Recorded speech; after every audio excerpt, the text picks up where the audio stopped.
Are you having a tough time keeping your test sieves in perfect condition? Don't worry. We'll go over all the tips and tricks to maintaining your test sieves. Stick around. Hi, I'm Candace, and test sieves are an incredibly precise and valuable instrument in the field of particle size analysis. With all the fine powders and abrasive materials that can be put into a test sieve, it can be very difficult to find ways to keep your sieve in perfect working order. So how exactly do I maintain my test sieve? W.S Tyuler actually invented the test sieve standards back in 1910, and we've continued to innovate and help customers get the best possible results from their particle size analysis operation. So in this video, we'll go over regular visual inspections, the proper way to sieve, cleaning your test sieves, storing them, and recertifying your test sieves. Regular close visual inspections can be incredibly helpful. This is an easy way to be sure you're checking that your sieves haven't suffered any wear and tear recently, which will alter the analysis results. It's recommended that you do a visual inspection on a schedule that you determine based on your operations needs. This should be one of the easier things to spot when looking at the sieve. By holding the sieve up to good light, you should be able to see that the mesh is still pulled tightly across the entire surface. If you see spots that look like they're dented, you'll not want to continue to use this sieve in your process.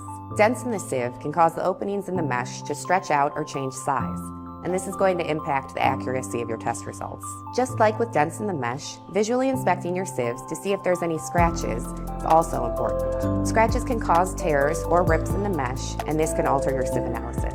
The epoxy is the gray substance that's used to hold the mesh of the sieve onto the frame. You should check the edges of the sieve, where the mesh meets the metal frame, and make sure that there's no cracks in this. If this happens to your sieves, it can allow more particles to go through the mesh than are supposed to, which will again skew your testing results.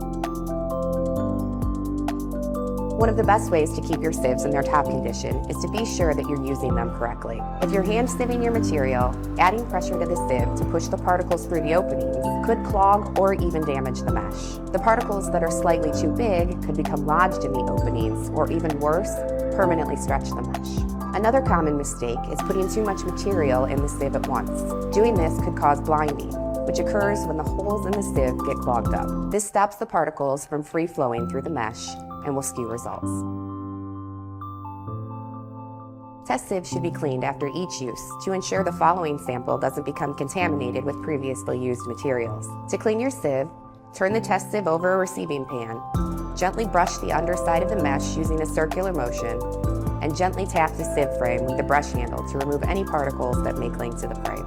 If the sieve needs further cleaning, a mild cleaning solution can be used, whether it's a mild detergent or a spray. But it's important that you use a brush that is not going to be too hard on the wire mesh. It's very important to purchase a brush that is specifically intended for use with sieve cleaning. Sometimes, with finer mesh test sieves, the small openings prevent particles from being dislodged. If this is the case, an ultrasonic cleaner will most likely get the job done. This machine is designed to use a very distinct vibrating motion as the mesh is submerged in a cleaning solution. The vibrations shake the particles loose without damaging even the finest of mesh.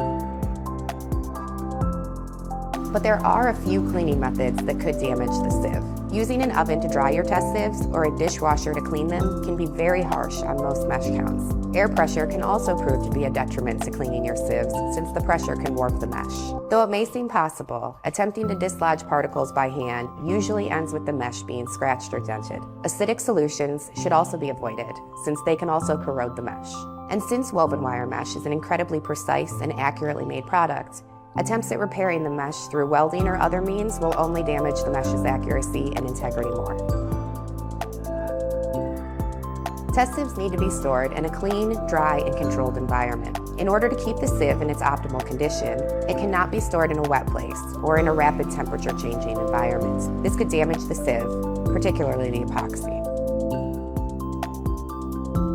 If you're unsure if your test sieve is still in perfect working condition and is meeting your industry standards, then recertifying your test sieve will definitely put you at ease. A test sieve certification is a statement or verification that a sieve meets or exceeds written standards.